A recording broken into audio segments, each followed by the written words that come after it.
This training was recorded on May 23rd, 2022 and has been edited for length.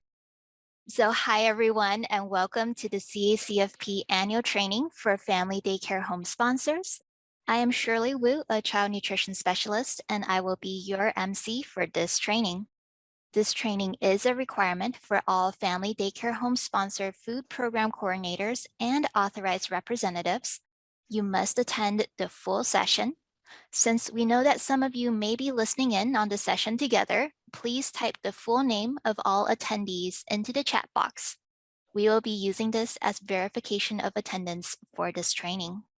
We are recording this training and will make the slides and video available at a later date. Joining us is a full roster of our amazing presenters. I will let them each introduce themselves.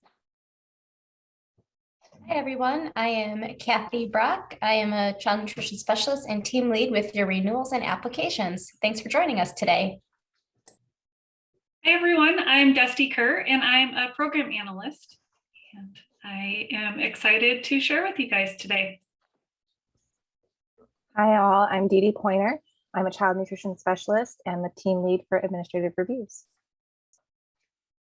Hi everyone, I'm Shannon Smith, child nutrition specialist on the community team at ODE. I'm happy to be here with you today. Good morning, everyone. I am Eliza Kondo, and I'm also a child nutrition specialist. Hi, everyone. I'm Caitlin Screen, and I am also a child nutrition specialist. All right, thanks everyone. Let's take a look at what they will be presenting today. We have gone over the introductions and are now getting into what we'll be covering. First, Kathy will go over renewal updates, and then Dusty will provide tips and tricks on provider info sheets. Dee Dee will go over budget tips and tricks. Then Shannon will give an overview of management plan and administrative oversight requirements. Then Eliza will go over the quick reference guide that you will be receiving in your inboxes. And Caitlin will be closing up our training section with civil rights. I will track any questions that come in and will present any questions that we received prior to the start of the presentation. We will also go over any questions that come in during our training today. You're welcome to send in the questions to the chat box at any time. Please send it to everyone or send it to Megan, who will be manning the chat.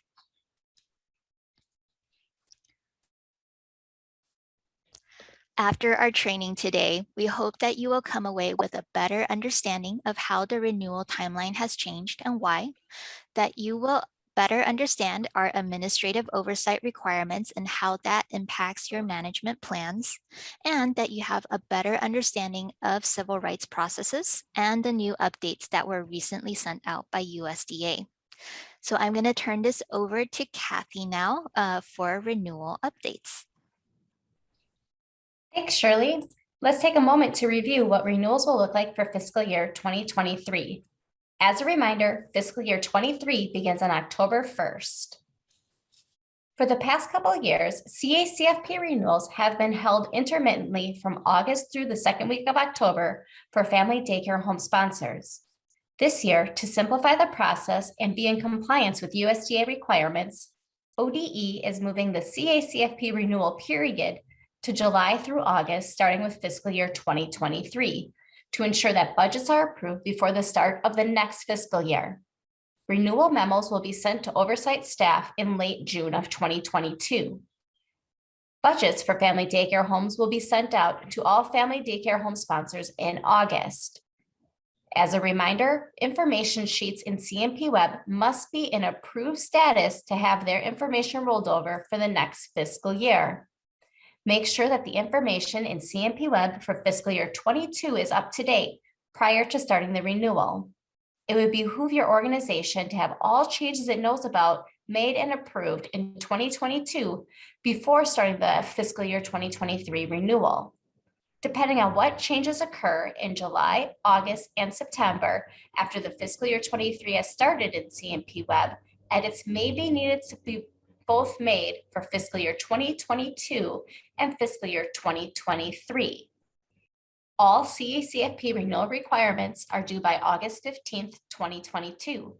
This gives all sponsors 6 weeks to complete and submit their CACFP renewals.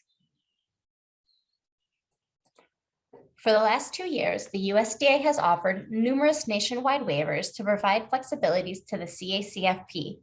We're going to review upcoming waiver expirations and flexibilities USDA can offer after nationwide waivers expire.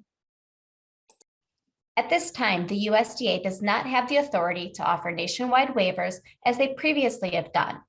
Due to this, the waivers listed on this slide that affect family daycare home sponsors are set to expire for CACFP on June 30th of 2022. In regards to administering the program, there is currently not an area eligibility waiver. For family daycare homes without waivers or flexibilities, providers will have to use either income, census, or some school data to determine Tier 1 eligibility. Additionally, there are no meal pattern flexibilities. These next 2 waivers pertain to the on-site requirement for monitoring in the CACFP for both state agencies and sponsors. The on-site monitoring requirement expires 30 days after the end of the federal public health emergency. Oregon's public health emergency ended on April 1st of 2022. However, the federal public health emergency is still ongoing as of today. That means the nationwide waiver for on-site monitoring is still available. As a reminder, these waivers only waive the requirement related to being on site for the visit. Sponsors are still required to conduct at least 3 monitoring visits annually, with 2 of the visits being unannounced and 1 of those unannounced during a meal service observation. Additionally, there may be no more than 6 operating months between visits. Monitoring visits still must be occurring virtually at the greatest extent practicable if your organization elects to utilize this waiver. For fiscal year 2022, ODE CMP requested a separate state waiver for CACFP monitoring requirements from USDA in addition to available nationwide waivers. Program operators had the opportunity to apply to and waive some or all of the monitoring regulations listed on the screen. This includes waiving the requirement for monitoring to be conducted on site, meaning it can be done virtually. And it's worth mentioning that if the federal public health emergency ends on or before August 30th of 2022, off-site monitoring for the CACFP is still allowable until September 30th of 2022 under the ODE CMP state waiver. Other items that could be waived with this state waiver include conducting 3 monitoring visits per site per fiscal year. 2 of the 3 monitoring visits must be unannounced per site. 1 of the 2 unannounced monitoring visits must include a meal observation, and no more than 6 operating months may elapse between visits.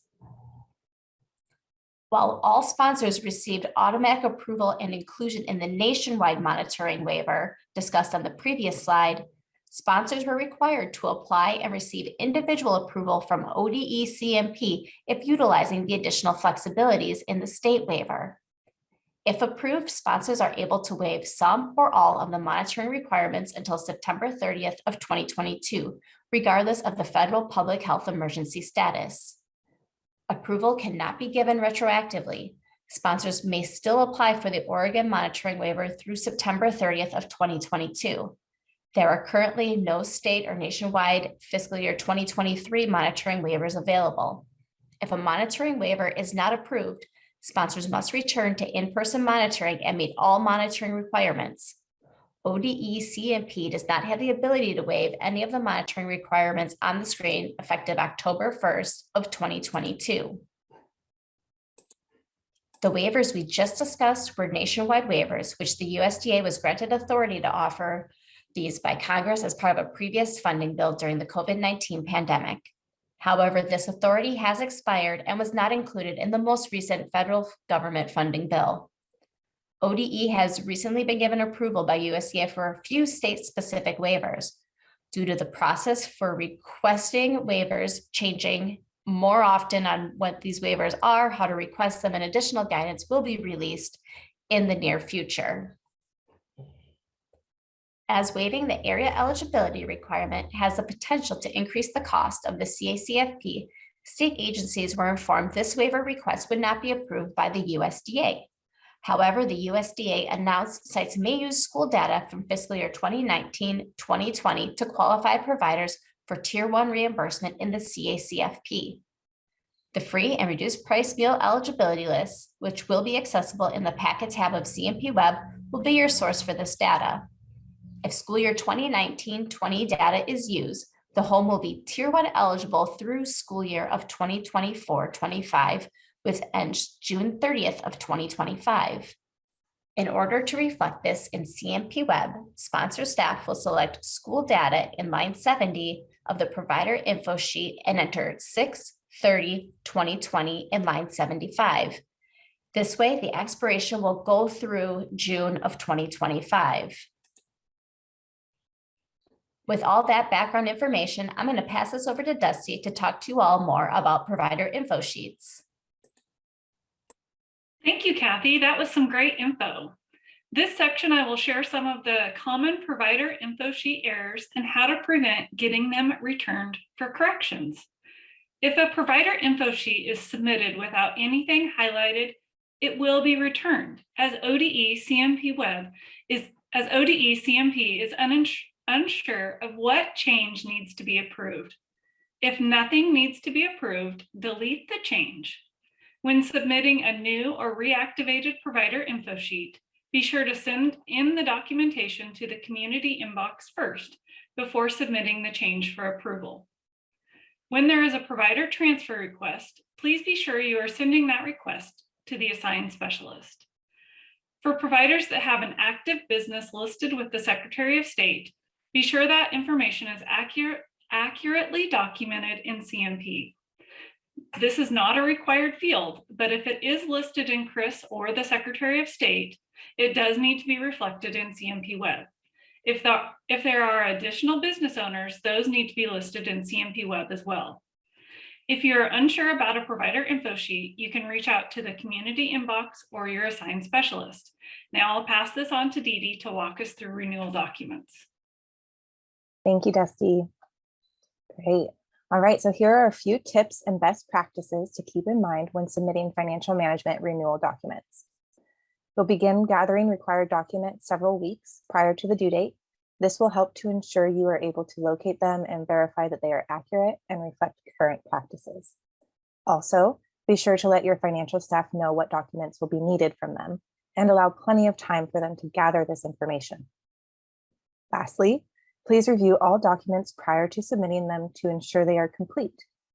Please note that ODE CMP reviews all of the information together as a whole, so a missing document and/or incomplete document will delay ODE CMP's ability to review the information provided. Email attachment and document names are very important as well. All family daycare home sponsors are required to submit the same renewal documents, but each sponsor has their own way of naming and identifying documents submitted to ODE CMP.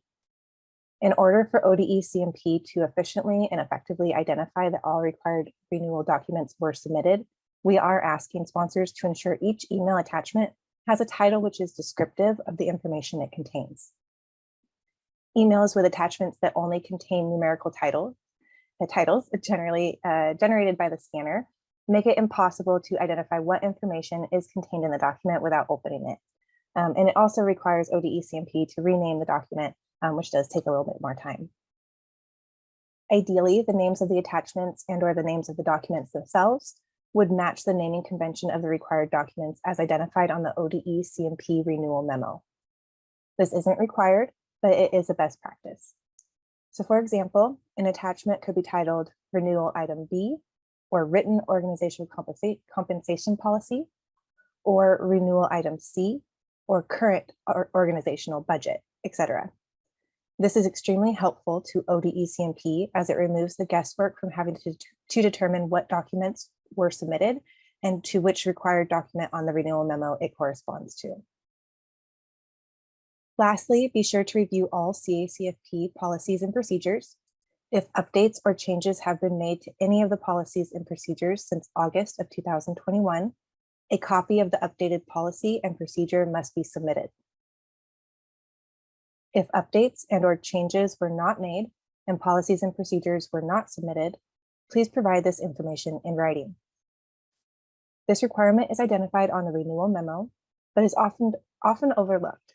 Receiving this information in writing not only serves as a renewal support document, but it also saves time for sponsors and ODE CMP to avoid extra emails and communication regarding missing information. Here are some tips for submitting the budget and source documents for costs on the budget.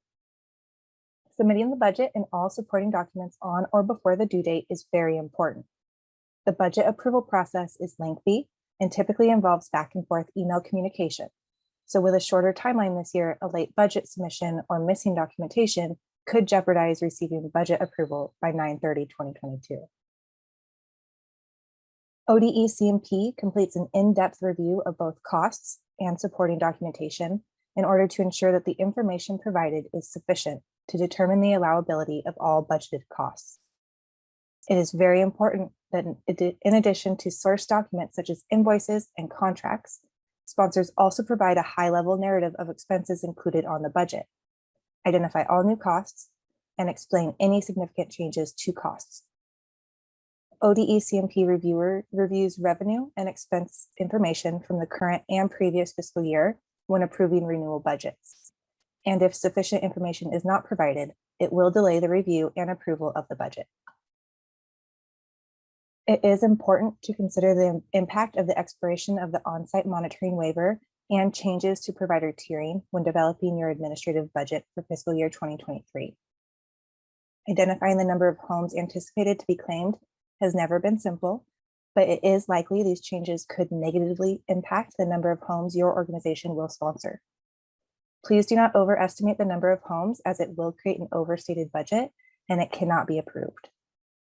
ODE CMP highly suggests budgeting a lower number of homes than the previous fiscal year. Lastly, the budget must be approved internally by your organization's board of directors, and ODE CMP must receive documentation that supports this. Based on your organization's method in obtaining board approval, this could create a barrier to receiving approval and submitting it to ODE CMP prior to the budget approval deadline.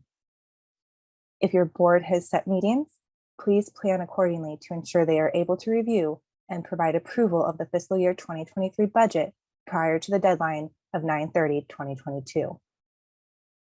Next, Shannon will take us through the management plan. Thanks, Dee Dee. Before I get into the specifics of what is required for renewals, I wanted to take a minute to just go back to the basics of what administrative oversight and the management plan mean and how they're connected. Administrative oversight, in simple terms, means that a sponsor has effective management systems in place to ensure that the program operates in accordance with all CACFP requirements. All sponsors must have adequate administrative oversight at all times to remain in compliance with regulations. A management plan is a summary of your organization's practices, procedures, and administrative structure. The management plan is a regulatory requirement, and it also helps ODE CMP ensure an organization has adequate administrative oversight. It's important that the management plan and CMP web always reflects the current practices in your organization. It's also important to note that while the management plan does include details about policies and procedures, it does not replace the need for sponsors to have separate written policies and procedures. Those written policies and procedures will provide the step-by-step instructions that are not included in the management plan, but they should support the methods described in CMP Web. As you probably remember, the family daycare home sponsors use the management plan that was designed for center-based sponsors. There are some adaptations that have been made in order for this to fit the structure of a family daycare home organization. You will complete the management in full with some exceptions, which will be noted as we go through this overview. There are some differences in terminology between family daycare home sponsors and center sponsors, which are here on the screen. In the management plan in CMP Web, the term facility means family daycare home provider. Institution means family daycare home sponsor, and point of service meal counts just means meal counts, which, as you know, for family daycare home providers must be recorded daily by midnight. One last thing I wanted to point out before we get started is that there will be some changes made to the management plan in the near future. These changes will be minor, but they will affect the numbering of questions. As we go through these slides, you'll notice that each question or line has a number associated with it. If you're making notes, just keep in mind that when the management plan is updated, those numbers will no longer be associated with that same question. Okay, let's jump into our walkthrough of completing the management plan. To begin, in CMP Web, under the Applications tab, you will click on the Add next to the management plan in fiscal year 23. The first section, Part 1, gathers contact information for the contact person of the management plan. Whoever completes and submits the management plan must be listed on lines 1 through 6. This person must be the authorized representative or food program coordinator listed in the sponsor info sheet. One of the changes that will be made to the management plan in the near future is that line number 7 here, the sponsor DUNS number will be removed. The federal government is no longer using the DUNS number to identify federal awards, and it's been replaced with the Unique Entity ID, or UEI, which is now being tracked in the back end of CMP Web. Also in Part 1, but not shown here on this slide, is the non-discrimination statement. You must check yes to acknowledge the statement, but no other information is entered here. Part 2 of the management plan is related to financial viability and financial management. In question 1, you will describe what type of funds your organization has access to in case of a temporary interruption of funding, such as government shutdown or problem with the state payment system. This should match the income tab on the Excel budget. Then in question 2, you will describe how CACFP funds would be repaid due to an overclaim. At the very least, all sponsors should select to withhold future monthly reimbursement, which is the easiest way for both ODE and the sponsor. It's highly advisable that the organization also has discretionary funds. Tuition and parent fees are not applicable to family daycare home sponsors, so make sure those boxes are not checked. The last question here, does the institution have a waiting list for enrollment, is not applicable to family daycare homes, but you must check no, otherwise the form will error out. Next, we'll move on to Part 3, which focuses on administrative capability. All sponsors must have a separation of duties to ensure accountability and accuracy, which should be reflected here. Positions or titles must be listed, not staff names. The authorized rep and food program coordinator should have functions assigned to them in this section. If there is a double check or backup position for a function, use the backslash between 2 titles to indicate 2 roles. An example is listed here on the slide. On lines 34, 35, and 36, you will enter FDCH providers. On lines 38, 39, and 42, those are not applicable for family daycare homes, so you will enter NA here. The ODE CMP Finance and Audit Specialist compares the staff position and titles on the budget to the staff position and titles in the management plan. It's important that that information on the management plan and budget is accurate and in alignment with each other, as well as with position descriptions and written policies and procedures. Part 4 is about program accountability. This is the biggest section of the management plan, and it's broken down into 5 subsections. The first section we'll look at is the governing board of directors. A board of directors is a requirement for all nonprofit organizations and must have a minimum of 3 members in the state of Oregon. The board of directors listed here must reflect the current board and match what is listed on the organization's website. Organizations must disclose relationships within the board in the right-hand column, if any. The board president or chair listed in the management plan must match the information in lines 78 and 79 of the sponsor info sheet. If you need to add more lines to include all of your board members, click the Add Lines button at the bottom. Alternatively, if your current board has less members than the previous year, please ensure you delete the information in the entire row, including the drop-down button. Otherwise, the sheet will error out. The next section is fiscal accountability, which covers both integrity and accountability for all funds and property received, held, and dispersed. The first question is, does the institution have a bank account? This one is pretty self-explanatory, but it is a requirement of CACFP. Next, what documentation is maintained on file to support CACFP expenditures? For family daycare home sponsors, all of these items on lines 57 through 65 are required and must be selected. These expenses are included on the administrative budget, and documentation must be maintained and available to support costs incurred. The last question on the slide is, how frequently are CACFP receipts and expenditures validated against the budget? Daily, weekly, monthly, or other? Reminder that anytime you select other, you must enter a description below.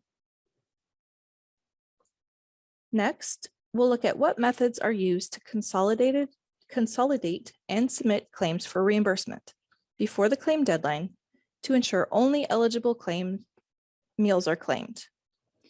While you should have several different methods selected, only select those that are required for your program type. Items selected should match your written policy and procedure for submitting an accurate meal claim. On line 70, remember that point of service meal counts just means daily meal counts. If line 71 is checked, then more than one staff position must be listed in lines 27 through 44 of the management plan, which is the CACFP functions. The 1-month enrollment report on line 73 is not applicable to family daycare homes, so do not check this box. Moving on, we'll look at what methods are used to ensure that CACFP funds are used in accordance with FNS Instruction 796-2 Revision 4. Family daycare home sponsors must check lines 87 through 91, as these are all required for this organization type. Written CACFP policies and procedures must also contain this information. Next is, what systems of safeguards and control are in place to prevent and detect improper financial activities by employees? While these are all best practice, remember to only select those that your organization has in place and which are included in your separate written procedure. Some methods may not be applicable for your organization type. Line 99 states annual A133 audits are performed and must be selected if an organization expends more than $750,000 in federal funds a year. Lines 100 and 101 must be checked if an organization has a board. The last question in the fiscal accountability section is, does the institution have a written procurement procedure that follows applicable federal regulations? The answer here must be yes. Having a written procurement procedure is a requirement for all CACFP sponsors. The next section under program accountability is record keeping. Most of these are applicable to family daycare home sponsors, but some of the terminology is different here. Again, point of service meal counts for daycare homes would just be daily meal counts. Meal count summary form would just mean the total number of meals claimed per provider each month. And vended meal agreements are not applicable. From here, we move into CACFP training. What methods are used to address ongoing CACFP staff training needs and to communicate CACFP changes or institution policies and procedures to appropriate staff?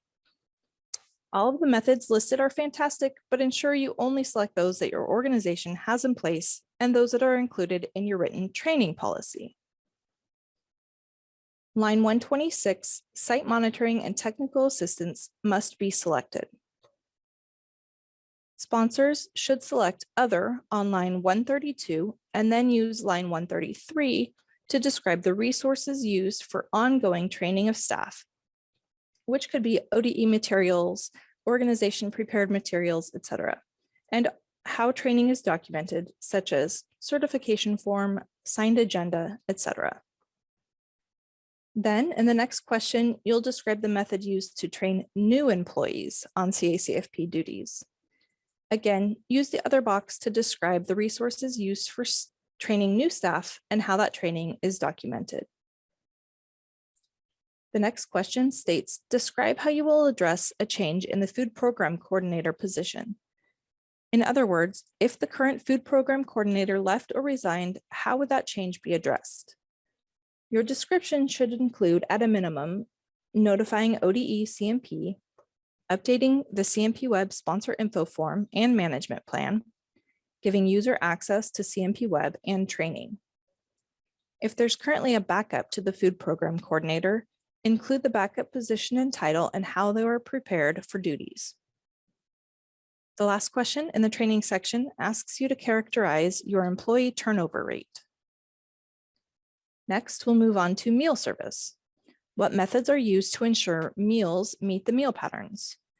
Remember, only select those methods that are actually in practice at your organization. These should be included in your procedure for ensuring meal pattern compliance.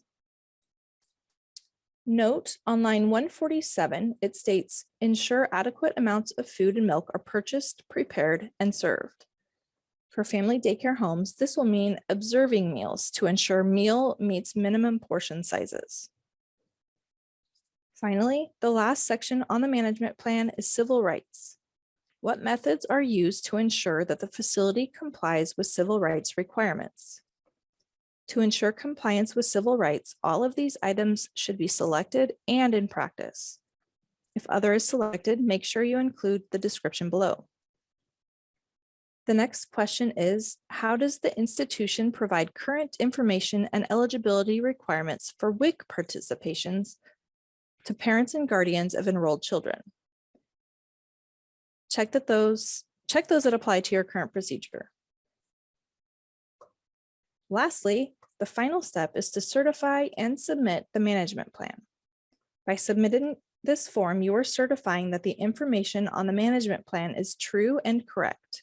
When you're ready, you will click Save at the bottom of the page. If the plan goes into error status, you will need to review and complete or correct the information and then click Save again. The management plan is complete when it's in pending submission status. All right, that wraps up the management plan walkthrough.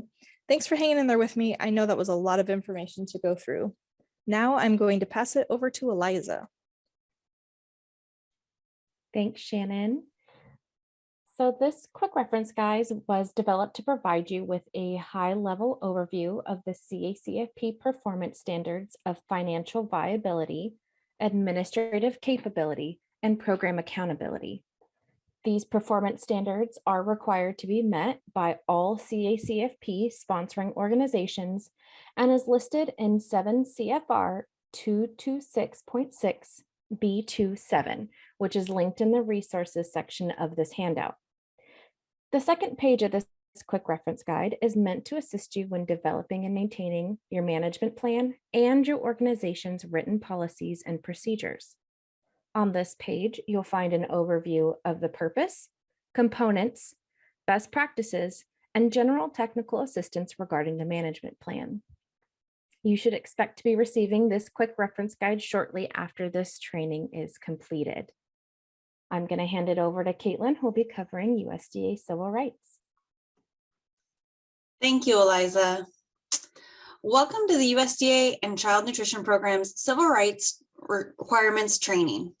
This section is a review of the USDA civil rights requirements for child nutrition programs. All sponsors of child nutrition programs must comply with the Federal Civil Rights Program as a part of their agreement with the Oregon Department of Education.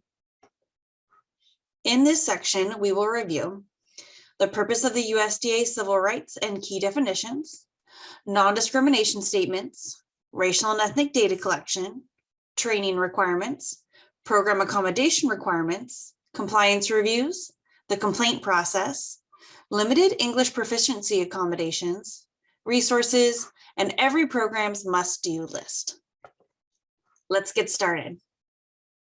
Civil rights requirements are intended to ensure that the benefits of the child nutrition program are made available to all eligible participants in a non-discriminatory manner. All providers receiving federal monies must implement the civil rights requirements to be eligible for the program. How does the federal government define discrimination? Discrimination is defined as a different treatment to people which makes a distinction of one person or groups of persons from others, either intentionally, by neglect, or by actions or lack of actions based on the protected classes. The federal government, including USDA, has the following protected classes: race, color, national origin, sex, age, and disability. On May 5th, 2022, the Food and Nutrition Services, FNS, Civil Rights Division issued a memorandum on Bodstock versus Clayton County and its application to the USDA FNS programs. The memorandum informed FNS program recipients that the prohibited discrimination based on sex in Title IX and the Food and Nutrition Act includes gender identity and sexual orientation.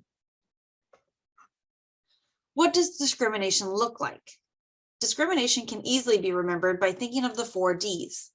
Discrimination is when an individual or groups of individuals are delayed receiving benefits or services that others receive, denied benefits or services that others receive, treated differently than others to their disadvantage, or given disparate treatment, something which does not seem discriminatory but has a discriminatory impact in practice. This slide shows the 2022 long version of the USDA non-discrimination statement. Sponsors must use the non-discrimination statement on all publications that are over 1 page, a page equaling an 8.5 by 11 front and back, that mentions the USDA Child's Nutrition Program. The long statement must be in the same size print as the text of the document. The USDA non-discrimination long statement contains numerous protected classes, which will not apply to all programs. The 6 protected classes relevant to the Oregon Child Nutrition Programs remains limited to race, color, national origin, sex, age, and disability. The short version of the non-discrimination statement is shown on this slide. Federal regulations allow the use of this shorter non-discrimination statement on program materials mentioning the USDA or child nutrition programs if the material is 1 page or less in length. Again, 1 page equaling an 8.5 by 11 front and back. This could be brochures, coupon, electronic benefits cards, menus, or flyers. The short statement must be again in the same size print as the text of the document. Recent guidance from USDA has clarified that this statement cannot be altered in any way or made specific to the sponsor. The non-discrimination statement must be included on program materials such as enrollment forms, menus, employee handbooks, newsletters, brochures, parent or student handbooks, printed or broadcasted ads, flyers, and websites. The USDA produces a poster with a long and short non-discrimination statement in English and Spanish. Sponsors must place the current and Justice for All poster in a conspicuous area, such as a main office. The poster must be visible to all potential and participating program recipients, such as children, caregivers, and parents or providers. Sponsors may request posters from the ODE CMP office. Failure to post a current poster would be a finding during an administrative review. Sponsoring organizations and providers are required to notify parents and the provider that they participate in the CACFP. The notification must include the program benefits, the name and telephone number of the sponsoring organization, and the name and telephone number of the state agency responsible for the administration of the CACFP. The Building for the Future brochure must be distributed to all providers. Providers must distribute the brochure then to parents and guardians of children in their care at the time that they are approved to participate in the CACFP. They must continue to distribute the brochure to all newly enrolled children in their care as long as they participate in the CACFP. Sponsoring organizations must incorporate the distribution of the Building for the Future brochure into the provider monitoring review requirements. Sponsoring organizations are required to have the Building for the Future poster in a common area of the main office and in plain view of the public. Providers are to collect racial and ethnic data information annually and maintain that data on file. The Oregon Department of Education Child Nutrition Program, ODE CNP, may require to see this information at any time. Additionally, ODE CNP will review the racial and ethnic data during administrative reviews. Please do not send racial and ethnic data to ODE CNP unless requested. The Child and Adult Food Care Program has specific forms to report this information and keep in your file. The form is listed on the resources page at the end of this presentation. An important point to note regarding racial and ethnic data collection is that it is optional for participants to provide you with racial and ethnic information. However, it is a requirement for providers to collect and maintain racial and ethnic data on an annual basis. Providers may collect racial and ethnic data for participants from information provided on confidential income statements or meal applications that the household member completes. Since the racial and ethnic data section is optional for the household to complete, it may not be provided. If the racial and ethnic information is not provided by the household, or the provider does not distribute a confidential income statement or meal application, the provider's knowledge of the participant's ethnicity and race may be used to determine a participant's racial and ethnic category. Participant enrollment information may also be used. Recent guidance from USDA now prohibits the use of visual identification to determine race or ethnicity of participants. Racial and ethnic data collection is a two-step process. Ethnicity is first determined and then racial designation. Separate categories will be used when collecting and reporting race and ethnicity of participants. You may collect this information either from enrollment records or actual attendance. The information recorded is from a specific point in time, for instance, 1 day or 1 month, depending on what information you have available to you. Providers must provide and document civil rights training for staff annually and train new staff on civil rights when they start their position. This training will provide staff with an understanding of the civil rights compliance requirements, including how to identify and handle complaints according to procedures. Individuals have the right to file a complaint. Child nutrition providers must provide reasonable accommodation for persons with disabilities. A disability is defined as a physical or mental impairment which substantially limits one or more of an individual's major life activities, has a record of such impairment, or is regarded as having such an impairment. Disabilities are defined based on Section 504 of the Rehabilitation Act / Americans with Disabilities Act and Part B of the Individuals with Disabilities Education Act.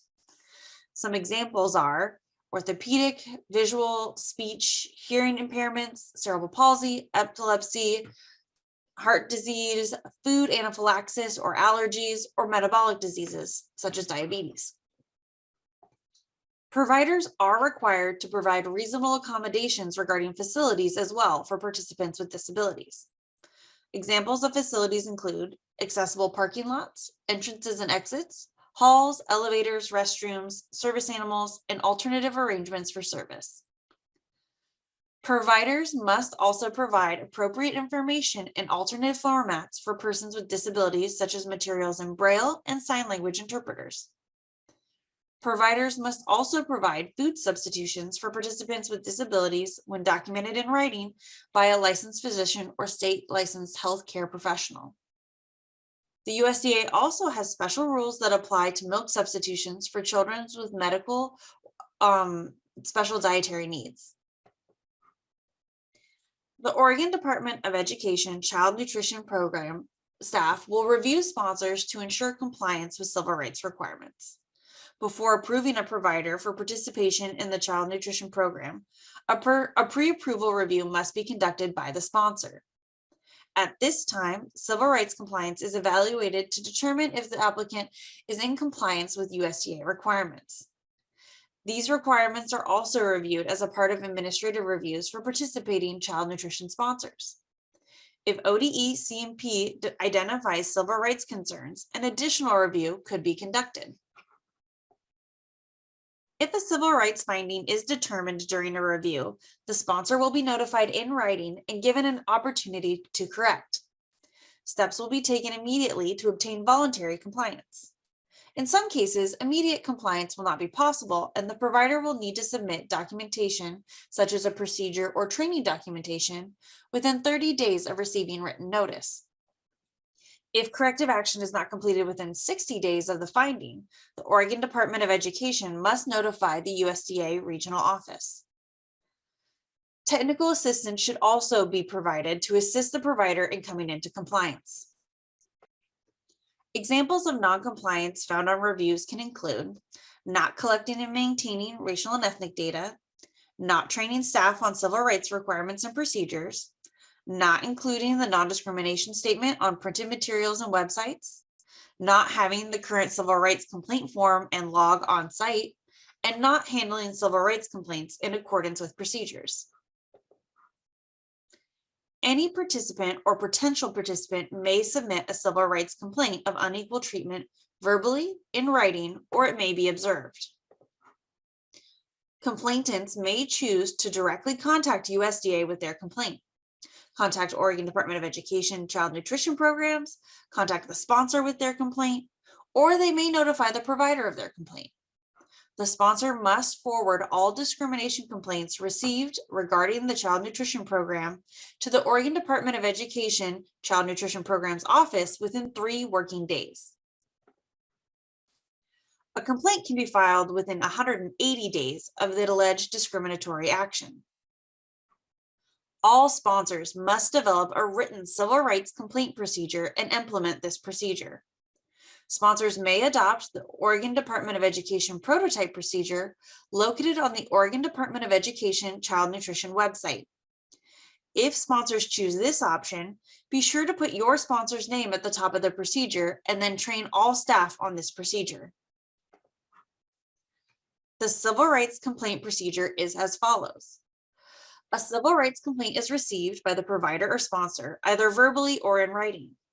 Next, the sponsor logs the complaint in the civil rights complaint log. Additionally, the sponsor gives the complainant the civil rights complaint form, or the sponsor assists the complainant to complete the civil rights complaint form if needed. If the complainant returns the civil rights complaint form to the sponsor must forward that civil rights complaint form to the Oregon Department of Education Child Nutrition Program office within 3 working days. Civil rights complaint forms must be readily available to all provider sites, including the main office if that is not a serving site. The sponsor must make every attempt to help the complainant complete the civil rights complaint form. Reasonable accommodations must be made for a complainant with a disability. All discrimination complaints must be documented in the civil rights complaint log. The civil rights complaint log must be dated and kept for 3 years plus the current year, even if no complaints have been received. At the end of the fiscal year, please write across the log, "No complaints received," if no complaints were received that year. It is a goal to achieve voluntary compliance when resolving a civil rights finding. However, if needed, the USDA recommends using an alternative dispute resolution process. In this process, a neutral third party usually acts as a facilitator to resolve informally a complaint of discrimination through various techniques. It is the responsibility of all sponsors to ensure program access for those with limited English proficiency. Limited English proficiency is defined as individuals who have a limited ability to read, speak, write, or understand English. Reasonable steps must be taken to ensure meaningful access to programs and activities. Some examples of reasonable accommodations may include providing documents in a variety of languages, providing translation services to those that need help in completing applications, or providing verbal information for those that are unable to read the written information provided. Consider these factors when determining reasonable steps to accommodating limited English proficiency. First, the number or proportion of people with limited English proficiency in a service population area. The greater the number, the higher the need. The frequency with which agencies or sponsors have or could expect to have contact with an individual from a different language group seeking assistance. The more frequent the contact with a particular language group, the more likely that enhanced language services in that language are needed. The importance of the service provided. Will the denial of the service cause serious or life-threatening implications? Resources available and the costs involved. Oftentimes, resources can be shared to save money. Sponsors should provide customer service to ensure equity for all and treat all people with dignity.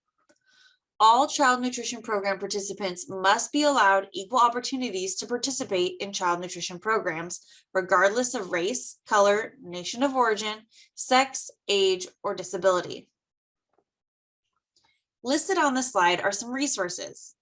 We have the ODE CMP Civil Rights webpage, the NSLP Household Application, the CACFP Confidential Income Statement, and for further information about limited English proficiency, please visit www.lep.gov. Eliza will be adding the Civil Rights webpage, ODE Civil Rights webpage link to the chat now. Additionally, for USDA, civil rights resources can include things like posters, complaint forms, and a prototype civil rights procedures template. If you access our Oregon Department of Education Child Nutrition Program public website and go to the Nutrition Civil Rights page, you can find these resources. Additionally, CACFP Family Daycare Home sponsors can reference the Family Daycare Home CACFP Policy and Procedure Manual online, specifically Chapter 14, which details civil rights. In summary, let's review the civil rights must-do list. Sponsors and providers must offer any child nutrition program in a non-discriminatory manner. They must train staff annually on civil rights, document the training on the Oregon Department of Education Child and Nutrition Program training form, and retain the documentation on file for 3 years plus the current year. They must develop and fully implement the sponsor's civil rights complaint procedure and make available to all staff the civil rights complaint form, civil rights complaint log, and the civil rights complaint procedure. Additionally, sponsors must prominently display the "And Justice for All" poster. The non-discrimination statement must be on all printed and electronic materials available to the public, which mentions the USDA and/or Child Nutrition Program meals and snacks. Providers must offer meals to all participants in a non-discriminatory manner, and racial and ethnic data must be collected annually.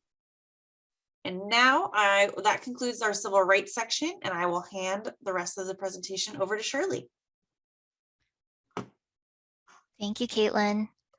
Sponsors who are looking for additional information can refer to the ODE CMP monthly CACFP newsletter called Knowing and Growing. This newsletter will include all new memos that were released in the past month, in addition to information on available grants, trainings, and important deadlines. This is sent out each month to all the responsible principals listed in your CMP web sponsor info sheet, and information in this newsletter must be reviewed by the responsible principals. Memo updates and program updates are required information for sponsors to know, while additional grant information and resources are helpful to review. If you are not on this list and you want to receive the newsletter, you can sign up using the link that's on this slide and will be shared in the chat box by Eliza. And before we end our session, here's a short message from the Oregon Department of Education. ODE supports equity and excellence for every learner and seeks to work with school districts, education service districts, and community partners like you. We believe all children should have access to a high-quality, well-rounded learning experience. Thank you everybody for taking part in this training, and we hope you have a wonderful rest of your day.